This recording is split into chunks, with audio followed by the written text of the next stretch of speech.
అది మరే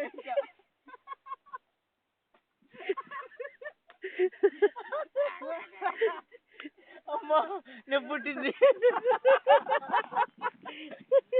కష్టపడ్డా అమ్మా కొంచెం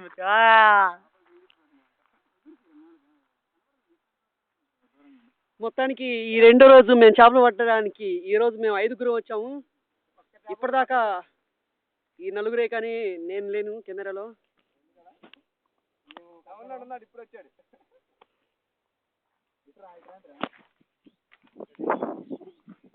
ఈ గుంతలోనే మేము ఇప్పుడు చేపలు పట్టాలనుకుంటున్నాము. చూశారు కదా పిడుగురాళ్ళలోని ఈ అతిపెద్ద గుంతలో చాలా రకాలైన చేపలు చాలా రకాలైన మొసళ్ళు ఉన్నాయని ప్రజల నమ్మకం.